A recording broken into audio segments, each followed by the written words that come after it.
We also got to see some people that we have known through church camp and through ministry, and one of those people was Wyatt Brown. Wyatt is part of one of our Free Baptist churches at the north part of the state, and he was in my cabin several years at church camp. And when I saw him, I remembered specifically a memory from when he was in my cabin, and I had to get onto him because at 2 a.m. he would not stop singing Journey's hit song, "Don't Stop Believing." And I had to ask Wyatt, would you please stop singing? And he said, but don't you love Journey? That song is a hit song, incredibly popular. And I think one of the reasons that it is so popular is because it's relatable. I think all of us have had that experience of feeling like we're going to give up hope. We're going to quit believing. We're going to lose faith or lose hope. And so whether or not we identify with other parts of the song, we can identify with that outro, that tagline, "Don't stop believing." So many people that we have had opportunity to minister to come to us broken and needy and desperate for help. And they know that the road to restoration is what they need to get on. They know that they need God's help in their life, but they never get started down the road because they don't believe that they can change. They don't believe that they can be helped. They feel like they're beyond hope. So they don't believe. Then there's a whole nother group of people that come to us just as needy, just as desperate, just as broken. And they hear the message of Jesus. They hear the message that you can be restored, that you can be changed, that you can be new. And they start out gangbusters, and they're excited, and they're passionate, and they're so pumped about the person that they're going to become. And then they hit the first bump in the road, and they quit because they decide that they're not up to it. And both categories of people have the same problem, just from different angles. Both categories of person does not have enough faith in Jesus. The person who thinks that they're beyond hope, they don't believe that Jesus can transform even someone like them. The person that gets going gangbusters, that starts off on fire and passionate and excited, they're hopeful, but they're hopeful that they can change themselves. And when they mess up, they feel like there is no hope. The message for both of them, the message for both groups, the message for all of us is that Jesus is powerful enough to change us. And if we will trust in Him, we can stay on the road to restoration. The key in staying on the road to restoration is that we must keep believing in Jesus. We've got to keep trusting Him. Because I saw Wyatt and I took that stroll down memory lane thinking about Journey's mega hit, I thought, man, that kind of goes right along with what I'm going to be talking about on Sunday. I need to find out the origin story of that song. And the story is that Jonathan Cain, the keyboardist for Journey, he had gone to California to try to make it in the music industry, and for years he got rejected and turned down, and nobody wanted him to be a part of the band or wanted to buy his music, and he's just really struggling. And while he's struggling to just pay his rent, the thing that happens to everyone when they're just kind of struggling to make it by, disaster struck. And for him, disaster was his dog got hit by a car. The dog lived, and he took the dog to the vet, and the vet said he can survive, but he needs a procedure that will cost $900. Some of you have been in this situation. Jonathan Cain, he didn't have $900. He was just barely making his rent. So he calls his dad. He says, Dad, my dog got hit by a car, and I don't have the money. I need a loan. And kind of apologetically, he was saying, I think I'm going to move back home. I don't think I can do this. And his father said to him, Son, I will send you the money. It is no problem. Don't worry about it.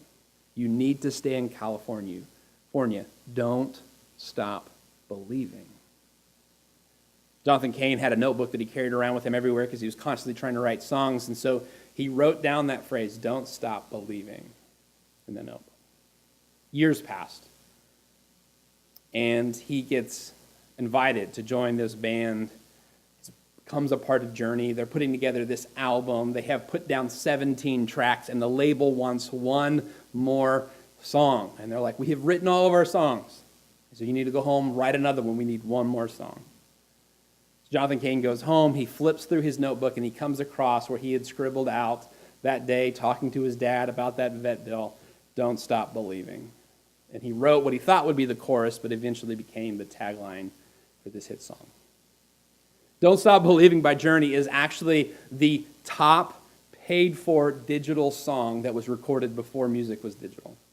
Now think about that. All the music that was recorded before digital music was a thing, all of that music, it is the most purchased song digitally.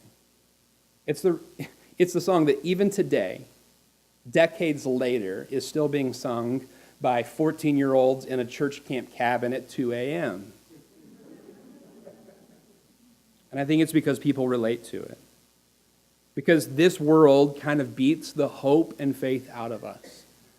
When we go through difficulties like our dog is hit, or we're struggling to make it in this industry that we thought we would love and it would be our career, or having relationship problems, or whatever it is that you're going through, whether it's things happening to you or decisions that you've made, you find yourself just about out of hope because you're just about out of belief. And if you remember our Easter message and the sermon series that followed it about the problem of God, we solidified hope rests upon faith. And if we don't have faith, we won't have hope. But if we have a strong faith, our hope will be resilient. I want you to see a guy in Scripture who was in the exact same position that maybe you find yourself in. He was giving up hope. He had made a mess of things. He had experienced some great difficulty, and he'd made some poor decisions, and he found himself at the point of just throwing in the towel and going back to what he'd been doing. So if you would turn to John 21 with me, and we're going to read the story of when Jesus and Peter have a conversation on the beach.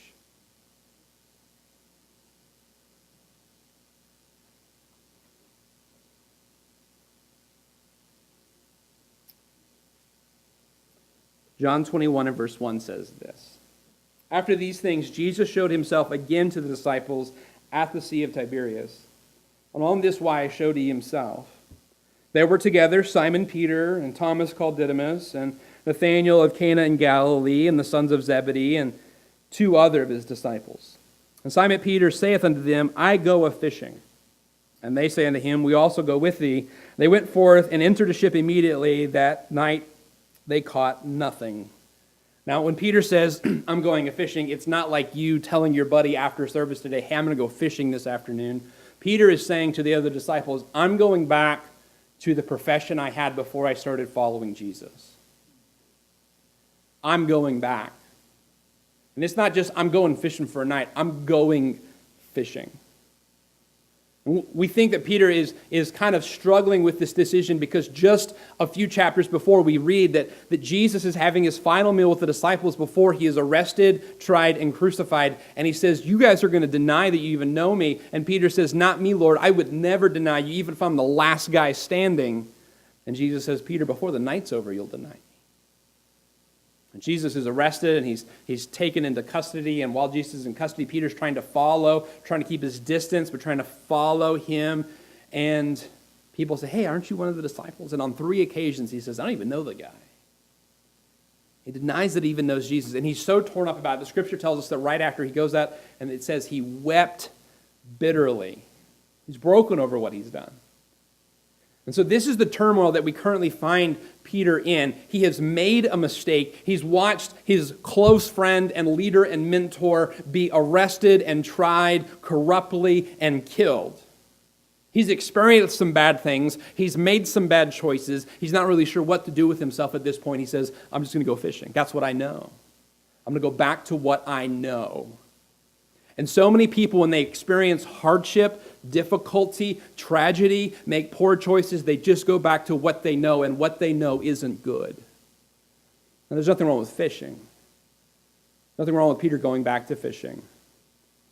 But God didn't call Peter to be a fisherman. He called him to be something else. So they go fishing and they caught nothing. Verse 4 says, "But when the morning was now come, Jesus stood on the shore. But the disciples knew not that it was Jesus." There's a guy over there, but they don't know it's him. "Then Jesus saith unto them, Children, have you any meat? And they answered, they said, No. We still don't know who this is. And he said unto them, Cast the net on the right side of the ship, and you shall find. And they cast therefore, and now they were not able to draw it for the multitude of the fishes." Verse 7 says, "Therefore that disciple whom Jesus loved saith unto Peter, It is the Lord. And when Simon Peter heard that it was the Lord, he girded his fisher's coat unto him, for he was naked. He had taken off his outer garment so that he could do this fishing work. He throws on his clothes, and he dives into the water and swims for shore." Verses 8 and 9 tell us the other disciples come and they help get the rest of the fish to shore. And what happens over the next several verses is Jesus has a conversation with Peter. And Peter is restored. This is not the first time that Jesus has seen Peter since everything happened, but this is when Peter is restored. Verse 11 tells us Simon Peter went up and drew the net to the land full of great fishes, 153. And there were so many, yet the net was not broken. Another miracle. Verse 12 says, Jesus said to them, Come and dine. And none of the disciples durst ask him, Who art thou? Knowing that it was the Lord. Jesus then cometh and taketh bread and giveth them, and fish likewise. This is now the third time that Jesus showed himself to his disciples after that he was risen from the dead. Verse 15 says, So when they had dined, Jesus saith unto Simon Peter, Simon, son of Jonah, lovest thou me more than these? And he saith unto him, Yea, Lord, thou knowest that I love thee. He saith unto him, Feed my lambs. Verse 16, he saith unto him the second time, Simon, son of Jonas, lovest thou me? He saith unto him, Yea, Lord, thou knowest that I love thee. He saith unto him, Feed my sheep. Verse 17, he said unto him the third time, Simon, son of Jonah, lovest thou me? And notice what happens here. Peter was grieved because he said unto him the third time, Lovest thou me? And he said unto him, Lord, thou knowest all things. Thou knowest that I love thee. And Jesus saith unto him, Feed my sheep. Then Jesus gives him some very strong words. Verily, verily, I say unto thee, when thou wast young, thou girdest thyself, and walkest whitherward thou wouldest. But when thou shalt be old, thou shalt stretch forth thy hands, and another shall gird thee, and carry thee whither thou wouldest not. Someone's going to take you captive. Verse 19 says, This spake he, signifying by what death he should glorify God. And when he had spoken this, he saith unto him, Follow me. This end here is a little discouraging. How is this how Peter is restored? I want you to see that there are actually 4 steps that Jesus takes Peter through here in this passage of Scripture. And I read all of those verses because I want you to grab the whole picture. The first step in this 4-step formula, or this 4-step process of getting back on the road to restoration or sticking to the road to restoration when you're struggling, is first of all, remember when you first met Jesus. Verses 4 to 6 tell us that Jesus calls out to them and says, Have you caught anything? And they say, We have not caught anything. And Jesus says, Cast your net on the other side. Now, this is a kind of a neat story, but it's especially incredible if you know the very first time that Peter started to follow Jesus, this is exactly what happened. Peter had been fishing all night. He comes in from fishing all night, caught nothing. He is cleaning his nets, the Scriptures tell us in Luke chapter 5. Jesus says, Can I borrow your boat? And he puts out a little bit because there's a large crowd that wants to hear him teach. And Jesus stands in the boat and teaches the crowd that gathers on the shore. Jesus comes back in. He says, Peter, take your net back out for a catch. Peter does what he's told, and he catches an incredible multitude of fish, so many that another boat has to come and help them. It's the exact same scenario. What Jesus has done here in this moment, he's reminded Peter of the first moment that he started to follow Christ. When we traveled to Little Rock last week, there came a point in our trip that I no longer needed Google Maps to know which route to take because we were just staying on I-40 until we got to Little Rock. But I kept looking at the map so I would know how far I had gone and how far I still had to go. It was a 7-hour trip. We were making it with our children. I was ready to get there. And so I was regularly looking, how much further? It was my version of, are we there yet? And because Google Maps is using GPS, it can tell me how far I've come and how far I still have to go before I can get there. Because it has perspective. Global Positioning Satellites is what GPS stands for, and it is a global perspective. You know what our problem is most of the time? We lose perspective of just how far we've come. I am regularly amazed as a pastor at people who are discouraged. They feel like, they say, Pastor Andy, I just don't feel like I'm making any progress. It feels like nothing's coming together. And I say, are you kidding me? I remember the condition that you were in when you first came to the Lord. I can see how far you have come. But all they can see is what's right in front of them. And in this moment, Simon Peter is thinking on the mistake that he's made, the horrible things that have happened, the bad decisions. But Jesus reminds him that he is this same master that called him after this miracle 3 years previous. And Peter has seen him do so many incredible things since then. You see, in the Christian life, we don't get an ETA. We don't get an estimated time of arrival. We're never really told how much further we've got to go, how much more restoration we need, how much more progress there is. But if we've met Jesus, we can look back and see how far he's brought us. I've been a Christian for decades now. I was blessed to come to know the Lord when I was a young man.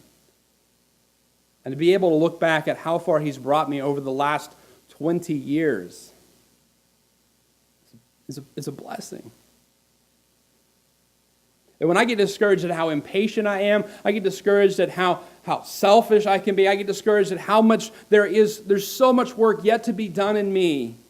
It's helpful to look back and see what God has already done. Because if you just know me now, you might only see the imperfections that I currently have and how far I have to go. But if you knew me then, you can see how far God has brought me. And now that I have pastored here for 12 years, it has been a great joy for me to see how far God has brought some of you.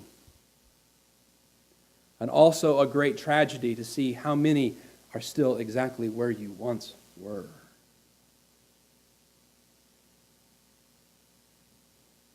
Peter is reminded of the first time that he met Jesus. And if you're struggling this morning and you're discouraged, I'd encourage you to take a moment and just think about when you first met Jesus and the difference that he's made in your life since then. And for some of you, that might be a struggle because you're not really sure that you ever have met Jesus.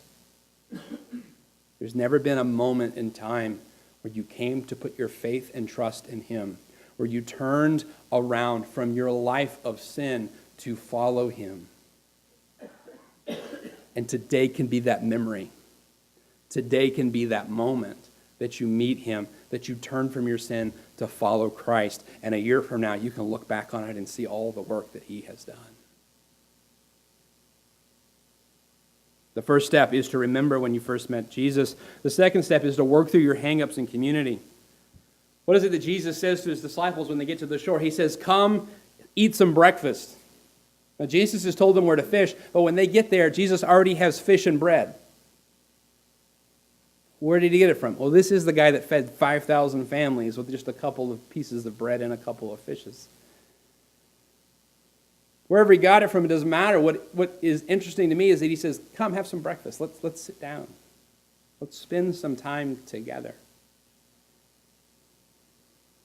And they just hang out on the beach for a few moments. Because the next thing that happens after they had dined, according to John. Jesus just shared a meal with them. Now think about that, okay? Jesus is the recently resurrected from the dead Son of God. Their master, their teacher, their mentor.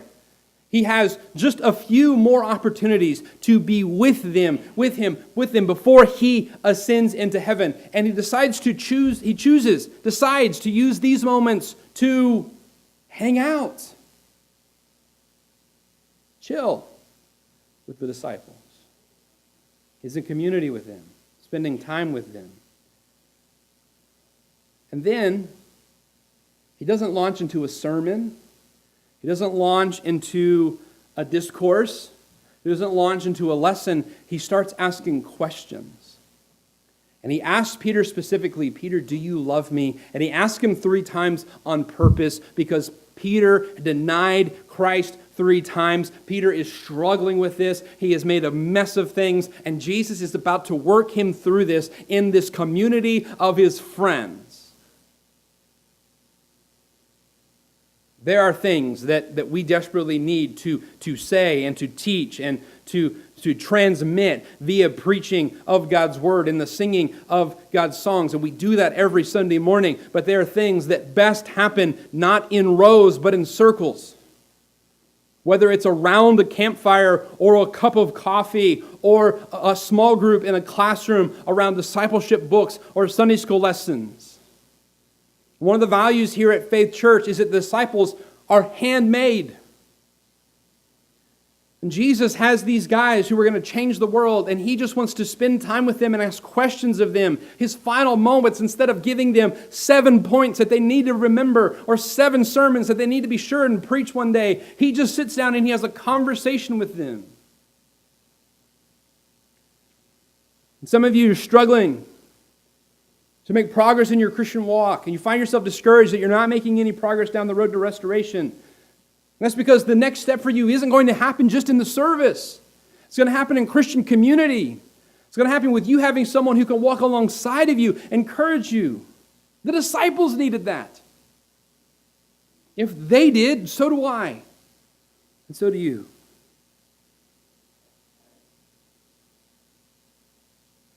There are some steps in the discipleship process that come as a result of hearing a sermon or experiencing a service. But there are others that happen with a mentor, an accountability partner, and a Bible study, and a discipleship group.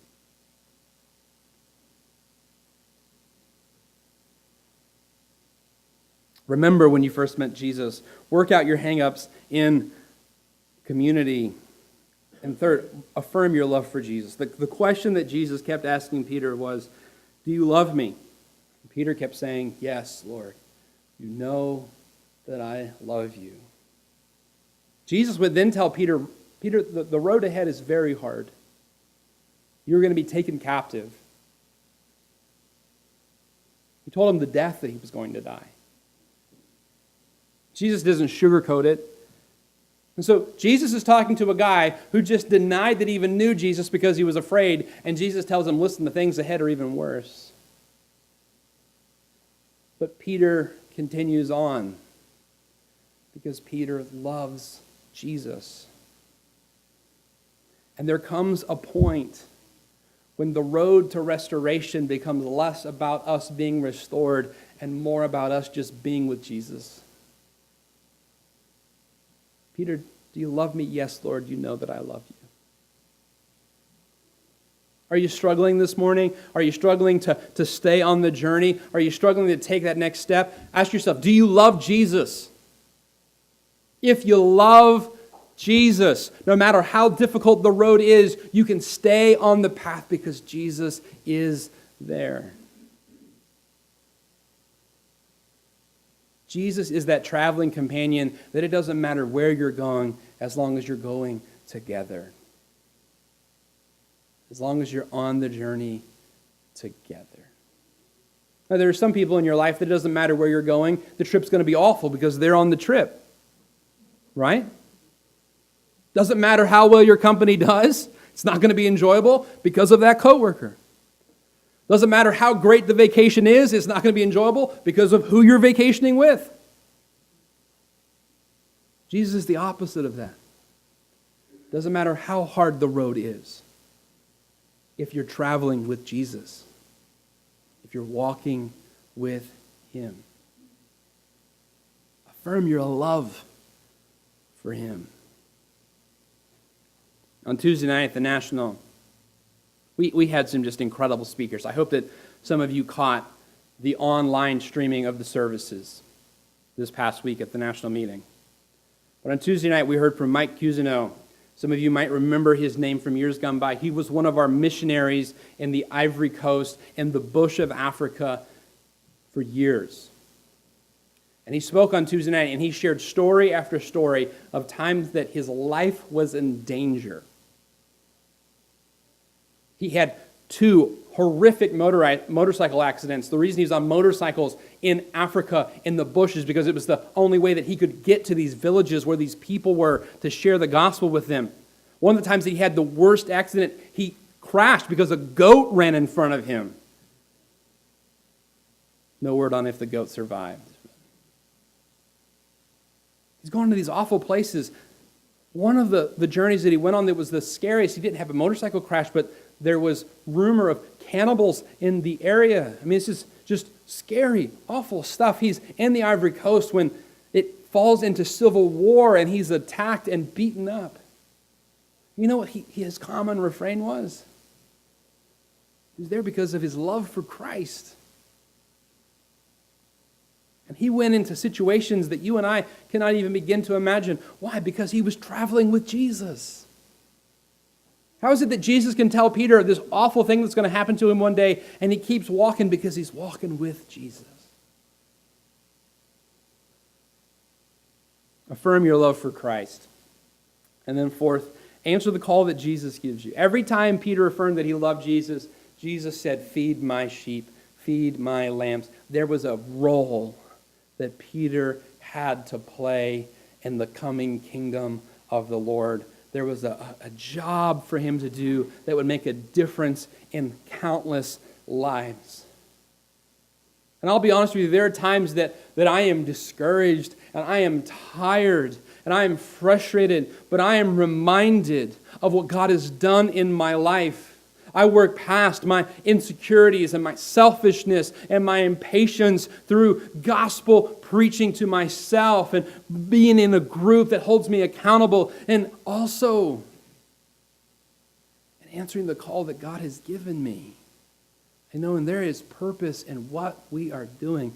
This is not a social club. We are on a mission. We're trying to make a difference. We're not giving away clothes today because we wanted to clean out our closets. We're giving away clothes today so that we can be a blessing. We're not inviting people to church so that they can hear us sing or to hear me preach. We're inviting people because we are on a mission.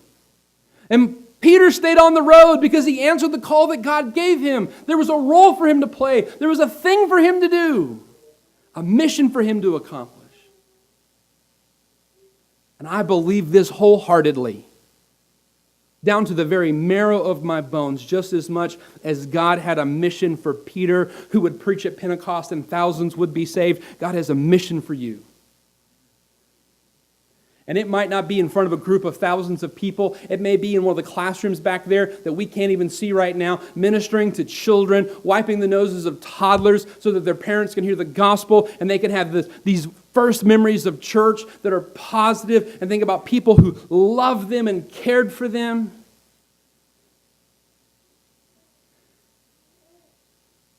And if you volunteer here and it's just helping out, or doing a job, you won't stay on that path long.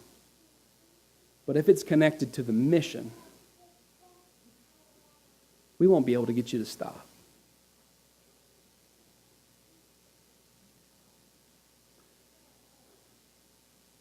Peter was thinking about just doing something else.